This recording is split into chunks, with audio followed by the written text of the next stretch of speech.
Welcome to Running is Cheaper Than Therapy podcast. I am your host, Dr. Weta L. Brown. I inspire and promote movement. I explain how running adds to life from a mental wholeness aspect, how obstacles can be overcome in life to make it to your finish line. Welcome to Running is Cheaper Than Therapy, Episode 2. How I started my triathlon journey and lessons along the way. Thanks for tuning in. Today I'm going to give you some background of some things that I love to do. I started running and it eventually grew into my triathlon life. As I mentioned in my last podcast, I started running in 2010. Again, what got me into running was participating in Susan G. Komen. I started with the 1 mile fun run. I initially walked it and then progressed from running around the track, lap by lap until I got a mile. Then I progressed to running 3 miles. Then I progressed to running a 5-mile race where I met Nicole. She told me about the Broad Street Marathon. I was living in Philadelphia at the time. I downloaded a plan for a half marathon, used it to train for my 10-miler. I ran the Broad Street Marathon in 2010. That was my first long distance run. So it's my 10-year run anniversary. Following the Broad Street run, I ran into Nicole again. She convinced me into running the Odyssey half marathon. So I ran the half marathon and I met Team United Nations. They are the family that progressed me into a long distance runner. Again, we ran 3 times a week. Uche, who I called our fearless leader, even gave us wake-up calls in the week. The original plan was to run 1 half marathon and then go back to my 3 to 5 mile runs on the lakefront. After the first half marathon, I was hooked. Also, I was expecting to get a medal. I received a medal after my 5-mile race and my 10-mile race, but instead of a medal, I got a beer glass.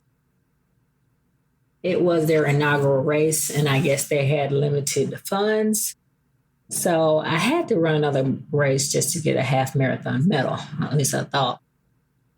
So I ran 2 other half marathons that year, one the Philadelphia half marathon, and we had a team trip to Jamaica, the Reggae half marathon, which was one of my funnest races to date.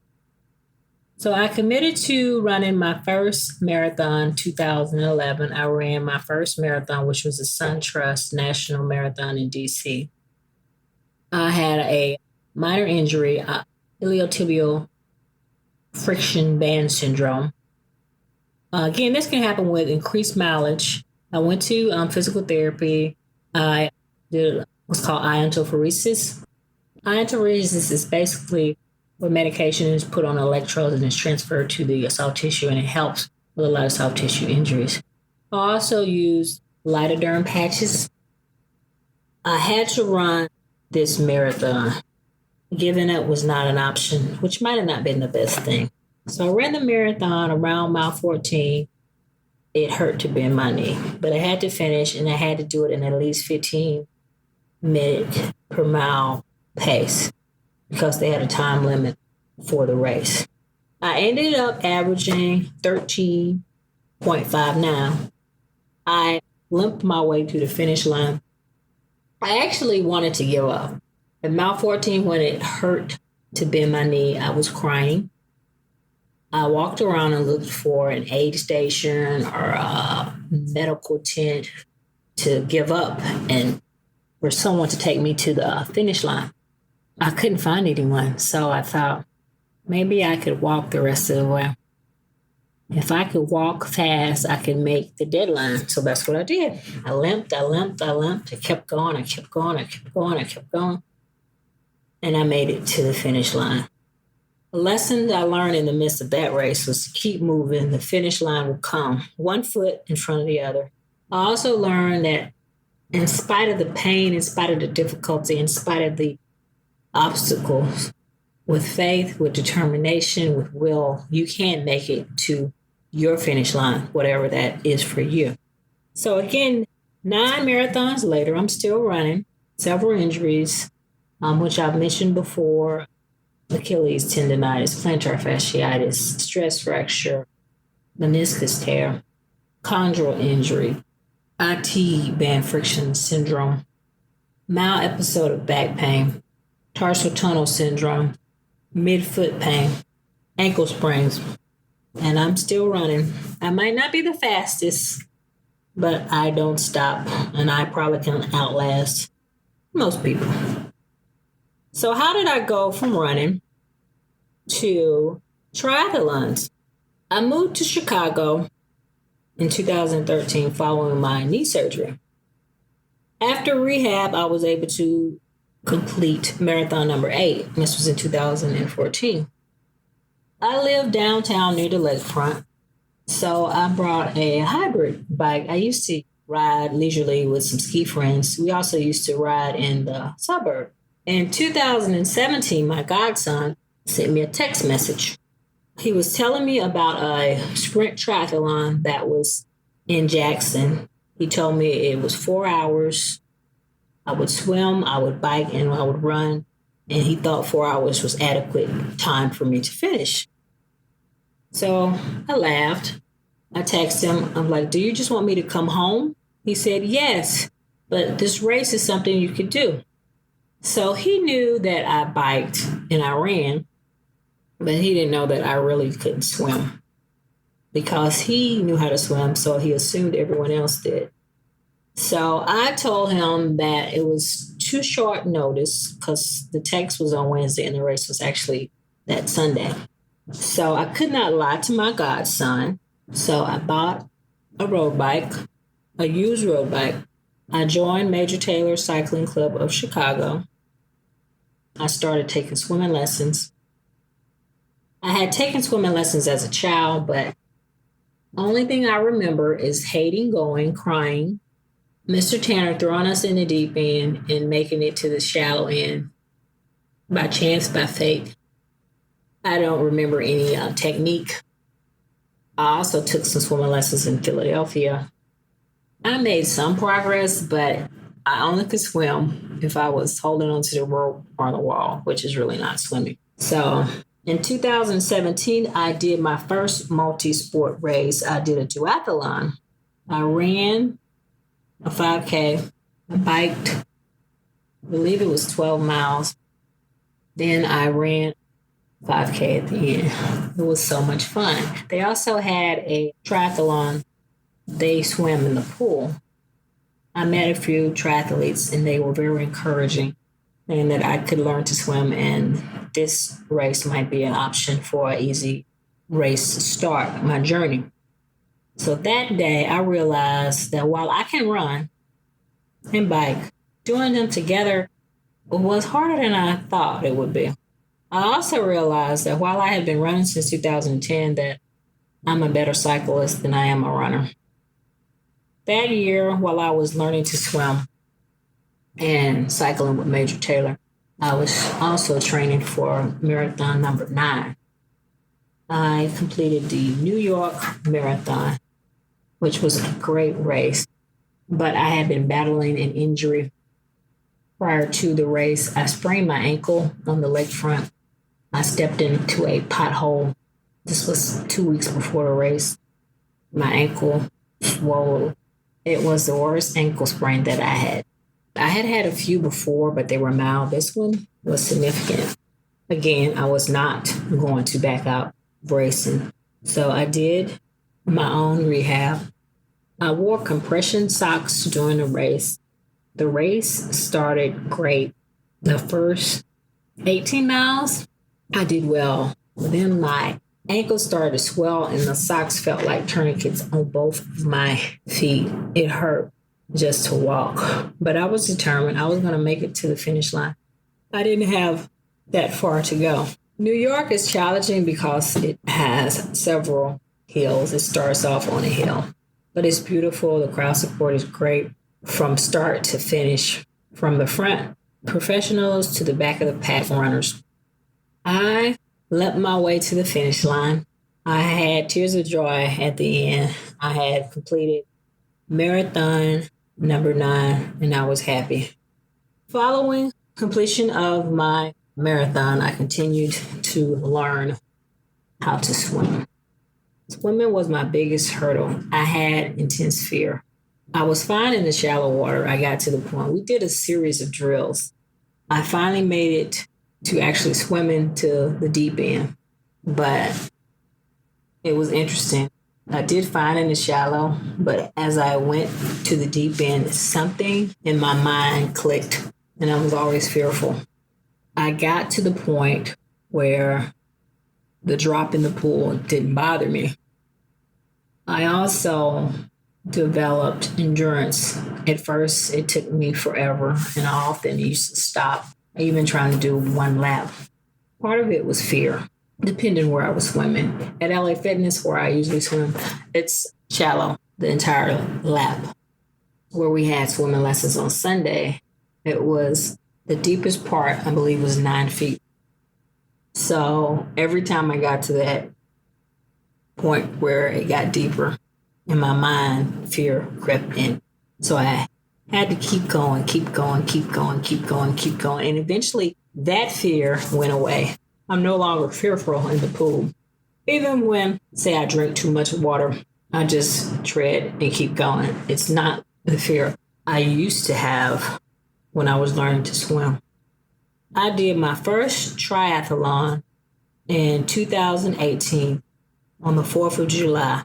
It was called Try for the 4th of July. It was in Kalamazoo, Michigan.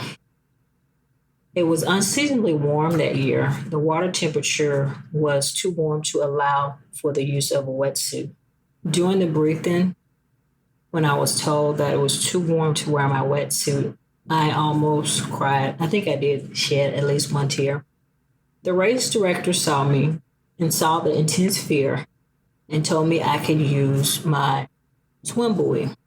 Swim buoy is a flotation device that you can tie around your waist. It's used a lot in open water swimming when you're practicing. So you have a flotation device if something happens. Also, people can see where you are, so it's for safety. It's not allowed in races. But this was a small race, and she saw the fear in my eyes and let me use my swim buoy. So race day, I had so much fear. I was so scared of the swim. I did make it out of the water. I was the last person to finish. I remember one of the kayak gentlemen who was beside me. I turned and I asked, "Am I the last person in the water?" He said, "Yes, you are. But keep going because you're going to finish." So he stayed with me into the end. And some of the people I met at the briefing who were volunteers remembered my name and cheered as I ran out from the lake. I was so happy. After that, it was on. My favorite part of the race, which is cycling. I quickly ran to transition, got my bike, and I was off. My goal was to kill the bike. Right. My heart rate was so high, I thought, this can't be normal. But I stayed calm and kept riding. I'm like, I have to pass people. So I did. My bike time was awesome for me. Then the run was not my favorite. It was a trail run. And it was a technically challenging trail run. There was all types of terrain.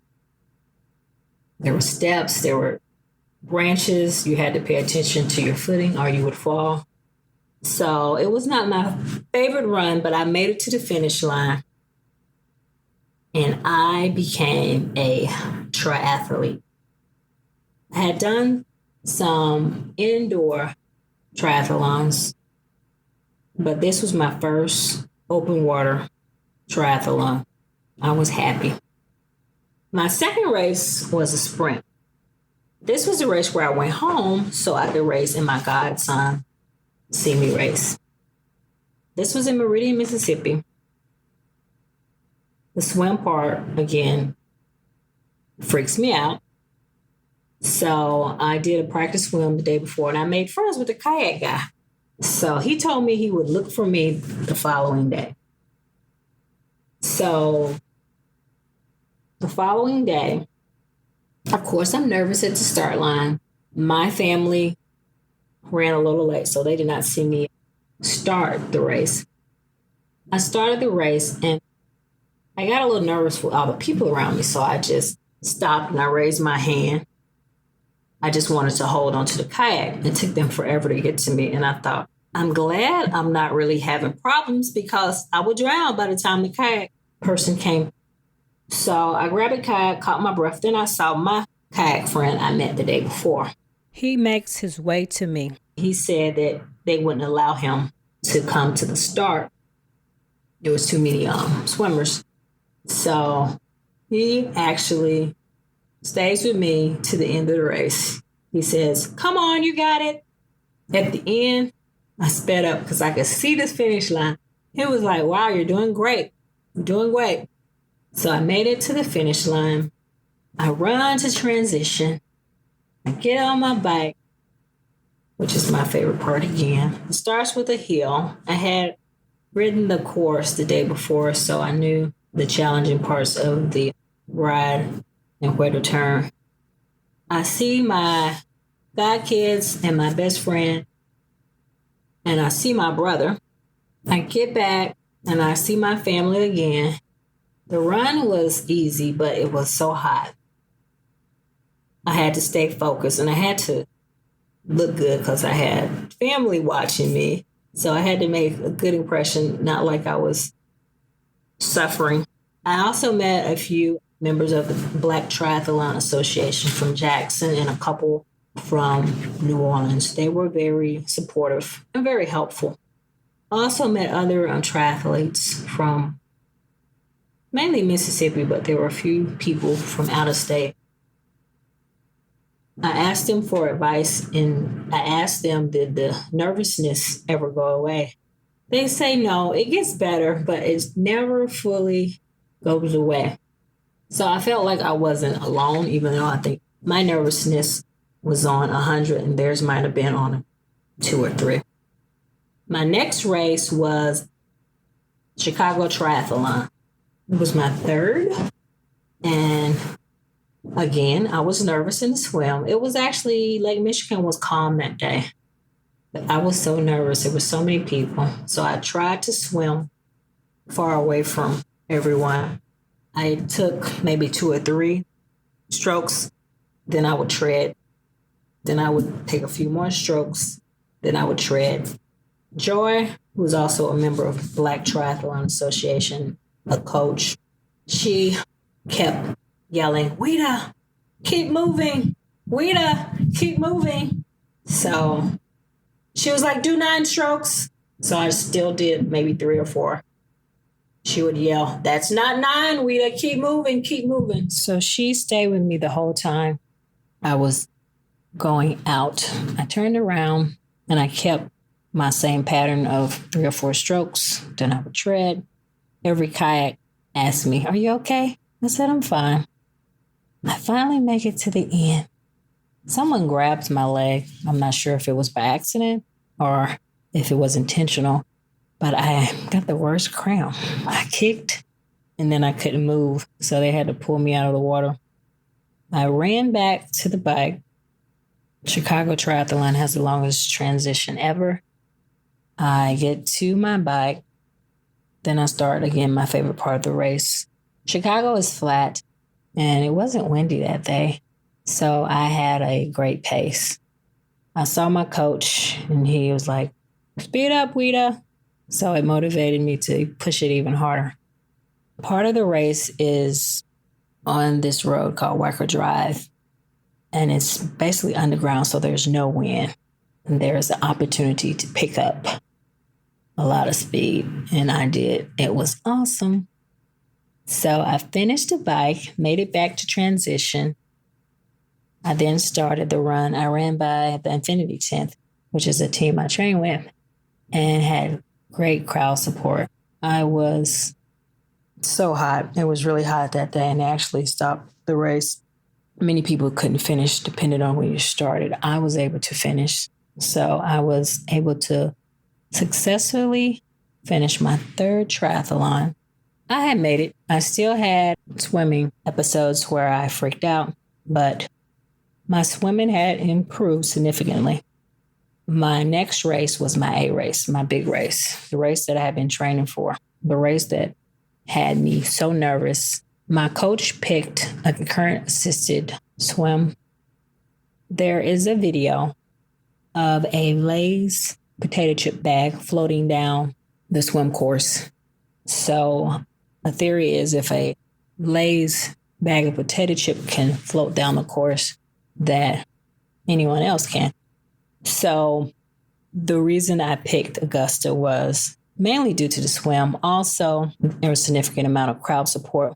There is also a lot of Black Triathlete Association members who come from Atlanta to cheer. So I went down early to Atlanta and drove to Augusta. I did the practice swim the day before. I swam the whole course without any difficulties. The day of the race, I had my usual freak out episode. You had to jump from a dock, and I jumped in and I went down too far, and it made me nervous. My heart rate shot sky high. So, and to calm myself down, I did some drills that we learned when I first started swimming. I was not fond of them at the time, but I realized that, hey, they're useful. So I did the drills. It kept me moving and calmed me down a little bit. I saw a kayak, so I stopped to grab a kayak just to get myself together. The kayak lady told me to calm down. If a bag of Lay's can float down the swim course, you can too. She said, you got this. You can do it. So I heeded her words, calmed down. I did a few more drills, and I started swimming.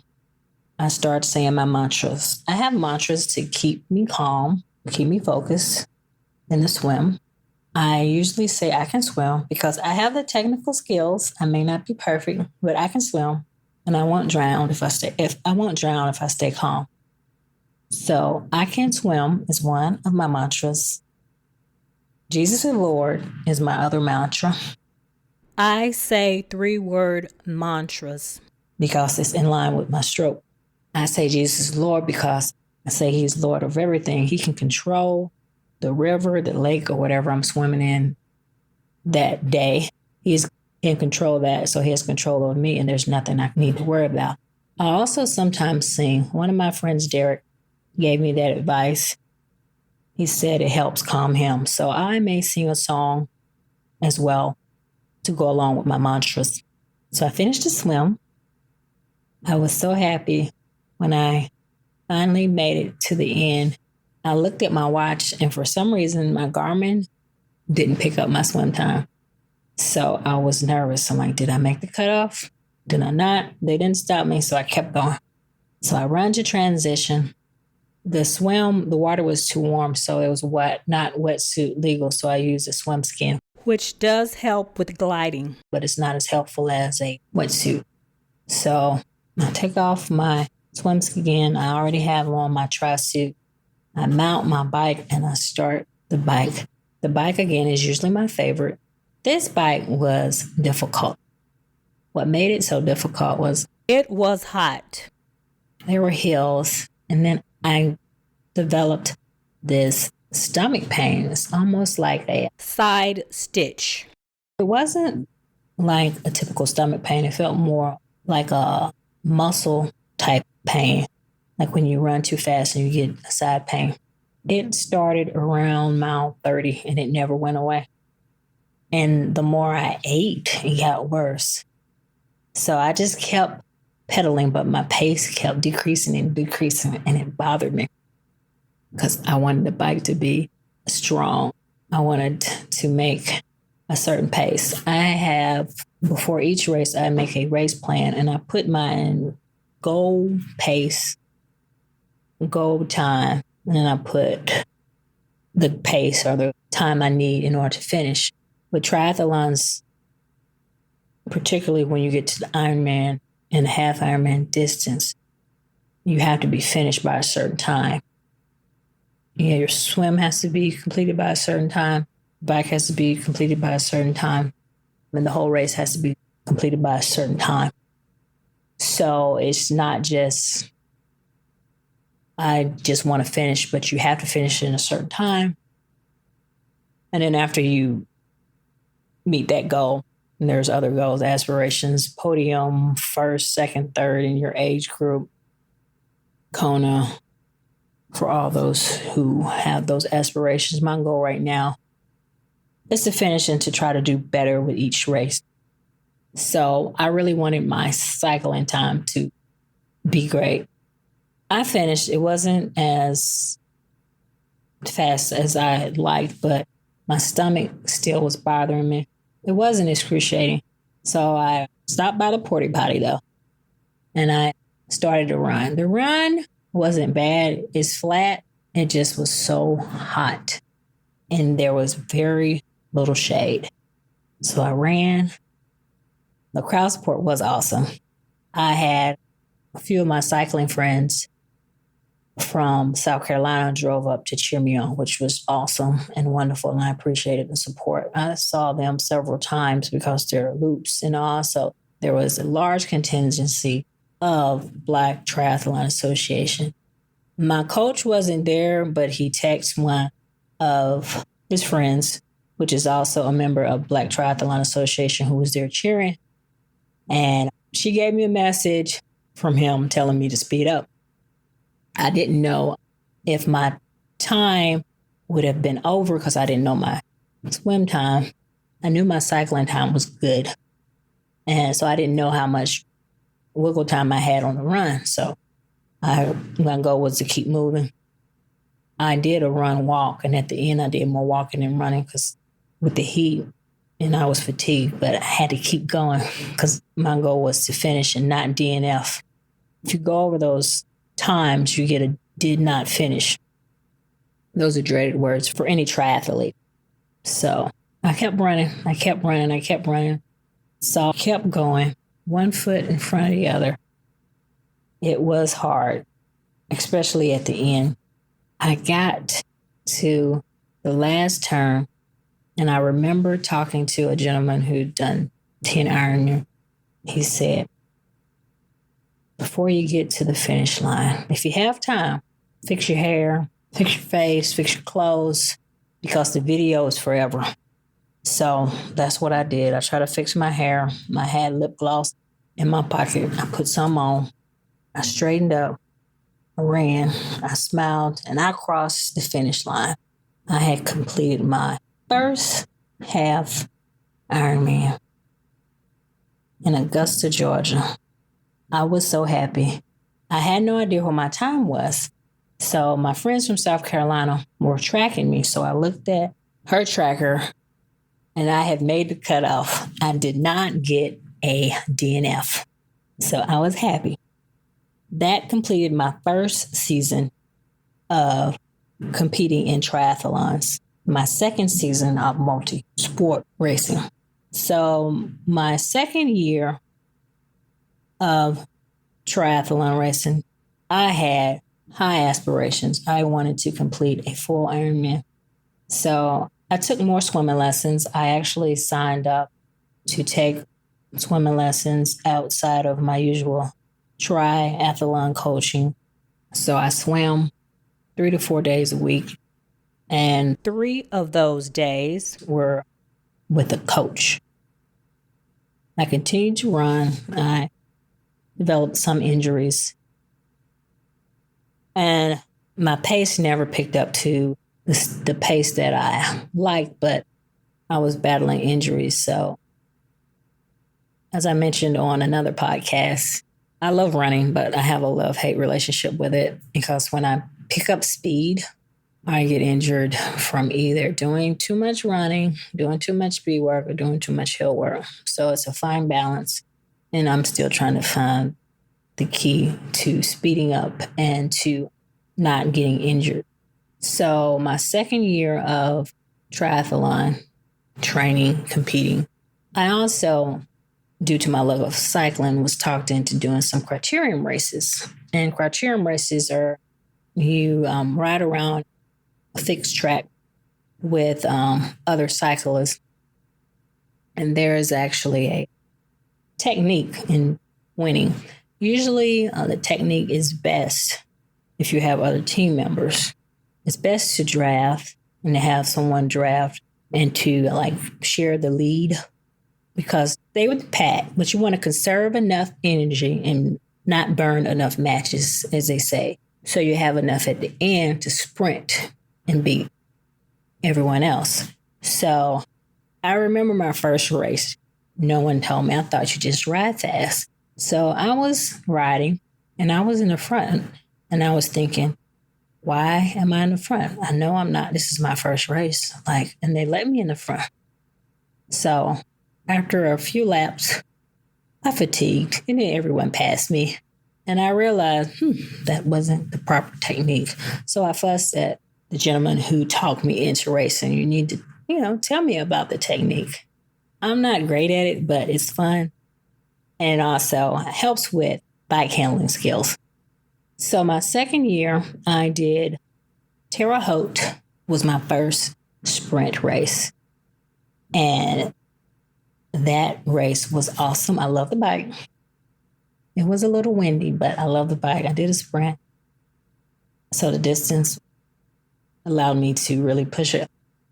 The swim I completed, and it was the first time I did not have a freak out episode in a race. So I was proud of myself. I went to Mississippi again to do another Olympic triathlon. I also did not freak out in the race. And my brother got some good video footage that I shared with my coach to help with my technique. I learned in Mississippi that I'm not a fan of the heat. I almost overheated in the run and felt like I was going to pass out. So my next race, which was my least favorite race, was Ohio 70.3. The swim, I had a freak out episode because my swim cap popped off of my head at the beginning of the race. So my goggles, I had to stop and readjust them, which threw me off. There were so many people and I was dodging people. I ended up doing a significant amount of extra yardage due to dodging people. And I'm not great at sighting. So I went over the swim time and I knew that I went over the swim time. But this was a practice race to help me get to my ultimate goal and finish Ironman. And I love cycling. So I continued on. So the cycling portion of the race was flat, but it was windy. And as the day progressed, the more wind. I used liquid nutrition and some solid, but mainly liquid I did at the time. And I got tired of drinking. There was something about the taste. I just got tired of drinking my liquid nutrition. So I got behind on my fluids and nutrition. Toward the end, there were some hills, which I've realized through my few years of cycling that I prefer rolling hills to a flat course. It breaks up the monotony. So I finished the bike. I start the run. Again, it's hot. There are a few people there cheering that I know from Chicago. The run was hilly in spots, but the hills really didn't bother me. The heat was a major thing. I kept running, but I felt awful. I felt like about mile 6, I felt like I was going to pass out. So I stopped, talked to the medic, got some water, I got some salt. I saw one of team members from Chicago. She gave me some gels that had sodium in it, but I never got over my lightheadedness. So they took me to the medical tent and where I received some hydration. And I had a DNF from that race, which devastated me. But I learned a lot from that race. For one, I learned that I need to work on my nutrition, and I did. I met with a nutrition coach in order to get proper fueling as well as get proper nutrients. I learned that I need to get more acclimated in the heat, do more training, do more runs in the middle of the day. I also learned that DNF is not a death sentence, that I would live and continue on and race again following a DNF. My worst fear was getting a DNF, particularly when I was training for Augusta. So I learned a lot from that race. And also I had recently started a new diet plan. I was trying to slowly lose weight. I think that had some impact as well. So I did another 70.3 in Grand Rapids. This race involved, they had a 70.3, they also had sprint, and they had Olympic distances. So I did a 70.3. The swim was actually good for me. On the way back, though, it bottlenecked the people coming who had started the sprint and the Olympic distance were headed to the finish line, as well as people from the 70.3. So it was a lot of contact. I got kicked in the head for the first time. But I made it to the finish line. This was my first race on my tri bike, which I call OG. Getting acclimated to a tri bike takes a little bit of time, because I had been previously riding on a road bike. So this was my trial by fire race. And it started raining, significantly raining. So, which makes cycling more difficult because the roads are a little bit slippery. So I got acclimated to my tri bike that day. And it was a great experience, even with the rain. So again, biking is my favorite. I enjoyed the course despite the rain. And I got used to my tri bike, so I was happy. I get back to transition and start my run. I step in a pothole and sprain my ankle. I scream. This gentleman in front of me said, keep moving, don't let the pain set in, keep moving. So I did. And the pain didn't set in. I kept moving. I'm like, mind over matter. Kept running. Toward the end, I did slow down and my ankle started bothering me a little bit, but I kept moving. I kept asking people what time it was, because there was a cutoff. I believe it was 8 hours and 10 minutes. I made the cutoff and I beat my time from my Augusta 70.3. So I was happy. Next was to continue training for Ironman Louisville. It would be my come to Jesus race. I was so nervous about the swim. One of my triathlon training group members told me that he had issues with swimming. So he just went to Ohio Beach, which is in Chicago on Lake Michigan. It's calmer than other places where you can swim.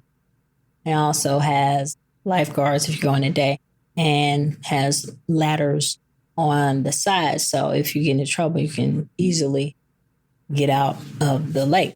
So I used to go swim by myself, which I would be afraid to in other locations because they don't have those safety nets.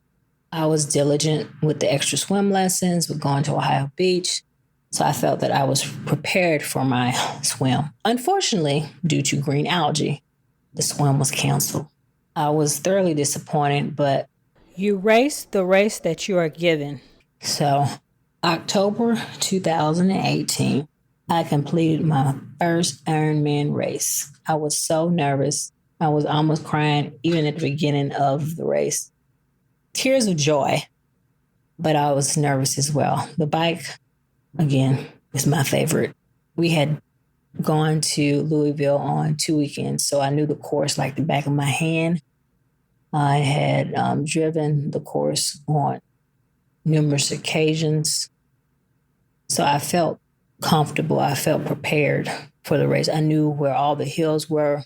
So start of the race, we had a tailwind. So I was flying. My coach told me not to start out too fast. I didn't go extremely fast, but I went faster than I probably should have. Then we got to the hills, which I love the hills. And I make this woo, woody woo when I go down hills. So I run into one of my team members and she heard my hooty woo. She said, Wita, I was looking for you. So we kind of stay together for a bit. Then I get in my groove and I keep going. I see my teammates and my best friend had come down to cheer me on for my first race. It was 2 loops. So I kept going. I only stopped to fill my water bottle on 2 occasions. But I kept going. I had a goal time and I made it. The worst part of the ride was the last 10 miles. It was bumpy and I just was over the ride. I made it back to the finish line. I had the best transition tool thanks to Bond, the go bag. My transition time was so fast. I started with a run. I started with a walk. Then I progressed to running. I did intervals. My stomach started to bother me. I had started having headaches about a week before the race. I think it was caffeine withdrawal. I was taking Excedrin headache, and I actually took one during transition. This is a rookie mistake. Because it ate up my stomach, and I had stomach pain the whole entire run. I had to stop at the porta potty on several occasions. I think if it wasn't for that, my run would have been significantly better. But I kept going. I ran into my coach. He said, "You're doing fine. You got plenty of time." So toward the end, I walked more than I wanted to, but I knew I was going to finish. Again, about a block away from the finish line, I fixed my hair. I had lip gloss in my pocket. I freshened my lips. I ran even though it was uncomfortable toward the finish line, and I heard the words, "Wita Brown, you are an Ironman." Although they mispronounced my name, I learned it later, found out by listening to the video. I was so happy because I had made it. It was a long, hard road, but through determination, perseverance, and the help of my tribe village and family and friends, I had made it. I had accomplished a goal that I had set out to do. Lessons I learned along the way is hard work and determination pay off. There are many obstacles. There are many setbacks. I could have quit triathlons after DNF that I received in Ohio, but I kept going. I used the failures and I learned from the failures. And those lessons I learned helped me to become successful. I also learned patience. An Ironman is several hours. Basically, it's a day. The cutoff time for Louisville is 16:30. I finished in 14:40, I believe. So it's basically a day. And in training and on race day, like you're not going to get there in a few hours. You learn patience, you learn perseverance. It's about the long haul. And it equates to life. Because with several goals and aspirations in life, when I was in school training to be a physician, it took years, not days, not hours, not minutes. I had to be persistent. I had to be determined. I had to stay the course. I had to not let a bad professor, a bad attending, a bad case ruin my whole career.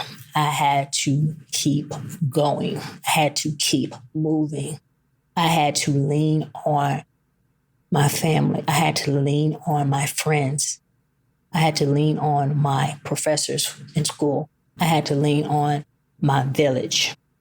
So these are the lessons that I've learned from triathlons. So thank you for listening to my journey.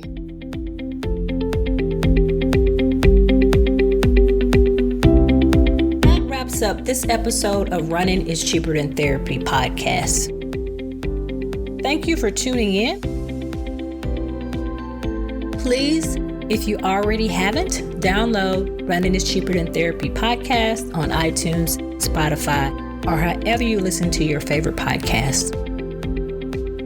If you have any questions, comments, or possible show topics, please email runningischeaperthan.therapy, OLB, omahalovebrown@gmail.com. Again, that is runningischeaperthan.therapy, O as in Omaha, L as in love, B as in brown @gmail.com. Dr. Brown can also be reached via Twitter, Facebook, Instagram, and YouTube. Handle We OUI Life LIVE, We OUI Love LOVE. Again, We OUI Life LIVE, We OUI Love. Thank you, and please tune in again.